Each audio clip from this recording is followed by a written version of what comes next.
Les colombes de Julien Dufresne-Lamy. Nous sommes les 4 filles de géants et nous ne nous prénommons pas. Nous avons 10 ans et c'est déjà une belle histoire. Nous vivons dans une ferme bordée par les sapins et les ruches d'abeilles, une ferme près de laquelle poussent les vergerettes à poils rudes, les bambous verts et les tapis de mousse. Géant nous dit qu'on est très heureuse et on le croit. C'est lui qui détient le savoir. Dans la terre poisseuse, on ne met pas de bottes. On reste pieds nus pour toucher les cailloux et le limon. On aime sentir les crevasses respirer et on s'amuse bien. On regarde les veaux naître. On marche en chantant à tue-tête. On craquelle les dernières branches mortes de l'hiver, cueille le cerfeuil et les mûres. On les croque à pleines dents. Ça gicle, nos visages deviennent des confitures. Dans son pantalon toujours sale, Géant nous laisse jouer. Il sourit. Son sourire ressemble à la nuit. Géant nous surnomme les colombes, mais nous ignorons ce que ça veut dire. Lui, il faut l'appeler Géant et jamais autrement. C'est Géant qui fixe les règles. Dans la ferme, il y a beaucoup d'instructions. Il faut dormir tôt, ne pas exciter les bêtes. Il faut se cacher dans la grange quand un visiteur sonne la cloche en contrebas. Mais les années passant, Géant nous fait confiance. Il ne fixe plus le gros cadenas acier sur la porte. On peut caresser les veaux dans la paille et jouer les mamans. Nous avons 12 ans et nous sommes toutes amoureuses de Géant. Il nous raconte des histoires et de belles épopées. Des contes sur le monde avant nous, quand il y avait des villes, des routes, des monuments. Un soir par semaine, Géant nous sort du grenier et nous réunit dans son cabinet autour de lui et de sa longue chevelure grise.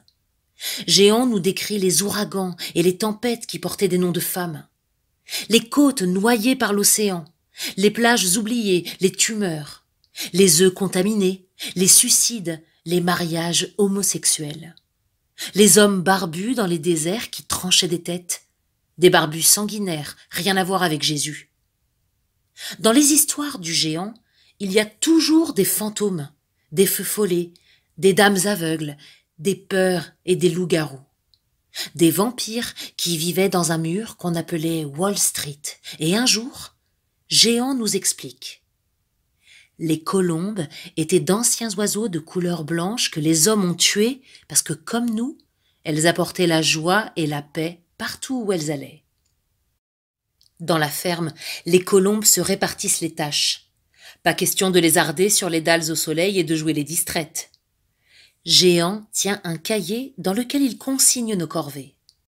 La traite des vaches, la repique des laitues, le nettoyage des gouttières, le barattage du beurre. On applique des cotons imbibés de liqueur de Vilatte sur les sabots de la jument et on prépare la marmite, midi et soir. Géant veille continuellement à nous séparer. Quand on est toutes ensemble, il s'imagine que les colombes piaillent et ricanent dans son dos. Il pense que les colombes complotent leur envol, mais quelle idée! Nous ne savons pas voler. Nous avons 14 ans et nos poitrines se forment, nos hanches s'arrondissent, nos chevelures forment des flaques blondes et brunes qui, au sol, cachent les traces de sang des bêtes. Géant les assassine au couteau. Les poulets, les verras surtout, et les vaches aussi, parce qu'à une époque, on les disait folles. Nous avons 16 ans, et Géant vient nous réveiller, muni de son fusil de chasse. Il nous ordonne de prendre notre Bible et de ramper au sol jusqu'au bunker. Il glapit que des pluies acides se préparent. Dans le bunker, il y a des bancs en acier fixés aux cloisons. Géant a tout installé pour notre survie. Un groupe électrogène, des bonbonnes d'eau, des tuyaux, des ampoules à cage d'écureuil et des boîtes de conserve sans étiquette qu'on ouvre avec les dents. Un crucifix tout en haut veille sur nous. Nous avons 16 ans et nous vivons une année à l'intérieur du sol. Géant dit que c'est de notre faute. Il nous traite de troupeaux serviles et nous oblige à prier. On se positionne à terre. les genoux sur des grains de riz éparpillés au sol pour comprendre la douleur, tandis que courageux, Géant monte à l'échelle pour aller voir dehors. Il revient en nous disant que la fin du monde a eu lieu. 1 an plus tard, les colombes sortent de terre. La forêt est neuve. Les arbres sont soignés, les pétales ressuscités. Dieu les a protégés comme vos jolis ventres ronds, nous dit Géant. Nous sommes folles de joie, mais Géant nous attrape par le bras et nous prévient qu'à la prochaine erreur, la ferme partira en fumée et que l'on finira dans les ronces, dévorés par les mutants et les sangliers. Nous avons 18 ans et chaque colombe a fait un bébé. Des filles, c'était la règle. Interdiction de leur donner un prénom, mais en secret, on les appelle Lusul, Violette, Polygala, comme les fleurs qui poussent en secret dans les bois. Nous sommes heureuses. Nous aimons nos filles plus que nous-mêmes.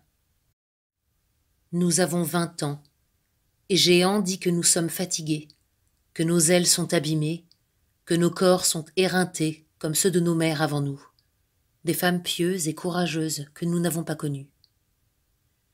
Géant nous accompagne dans les bois, muni de son fusil de chasse. « Dieu vous attend, dit-il, et nous ne devons pas être en retard. » On se tient la main toutes les 4. Nous regardons le vert tendre des bosquets, les gestes des rivières et les premiers bourgeons qui, l'air de rien, percent la mousse. « C'est l'heure, » Géant nous dit. « Alors priez. » On prie. On prie sans douleur et tout doucement.